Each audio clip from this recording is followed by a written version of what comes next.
Please photo হবে। হ্যাঁ, রশিদ স্যারকে উপহার দেওয়া হচ্ছে। এই উপহারটি কিছুক্ষণ আগে আমাদের হাতে আসাতে আমরা ওই সময় দিতে পারিনি, এখন দিয়ে দিচ্ছি। একটু কষ্ট হলো সবাই। এবার খুরশিদ আনোয়ার বাবলু দিবেন কাজী উজ্জ্বলকে। এবার কাউসার আলী উপহার তুলে দেবে বৈদ্যনাথ স্যার কাছে। দুজনে প্রায় খুব ক্লোজ বন্ধু, তাও হোক। হ্যাঁ, ছবি হবে, ছবি হবে।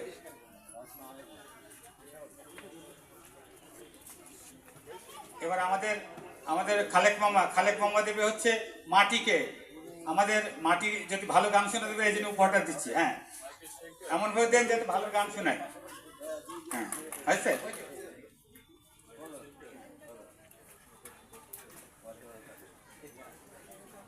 এবার রন্টু মামা দেবে হচ্ছে আমাদের মৌরিতা জুই। আপনি এই দিয়ে আসো।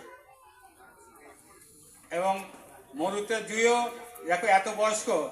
হ্যাঁ, এই যে ওই যে আপনার পাশে, ওই যে হ্যাঁ, ছবি তোলেন। হ্যাঁ,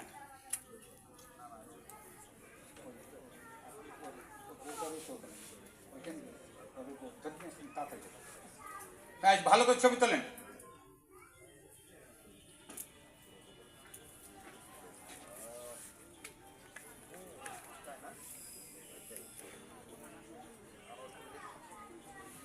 আরেকজন বাকি আছে, একটুখানি দাঁড়ান। হ্যাঁ, আমাদের উনি মেকআপ নিয়ে আসতেছেন, ভদ্রমহিলা একজন। হ্যাঁ, এসছে। হ্যাঁ হ্যাঁ হ্যাঁ, উনি মেকআপ শেষ হয়ে গেছে। উনি একসময় যশোরের নাট্যাঙ্গনের বিপুল চাহিদা সম্পন্ন একজন নায়িকা ছিলেন। আসেন, এই পাশে আসেন। উনি নায়িকা নিয়ে এসছেন। হ্যাঁ, ওনারও নায়িকা। এই যে এটা আপনি হাতে করে নিয়ে যান। এই যে ধরেন, রোহিত রায় আপনার নাতি। রোহিত রায় এখানে আসো, রোহিত এখানে আসো।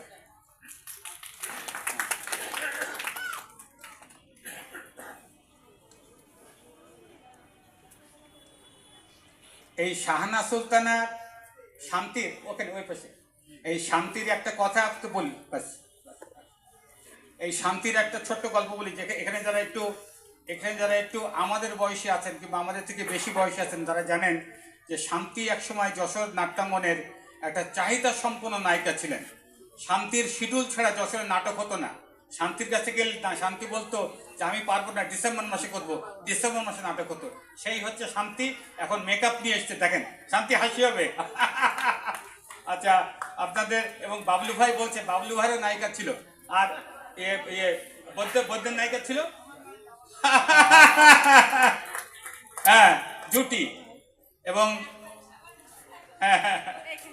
আচ্ছা, তাহলে আমরা এইটা আনন্দ করলাম। আপনারা সবাই অনেক ধন্যবাদ। প্লিজ আপনারা আসন গ্রহণ করুন। Thank you. পরে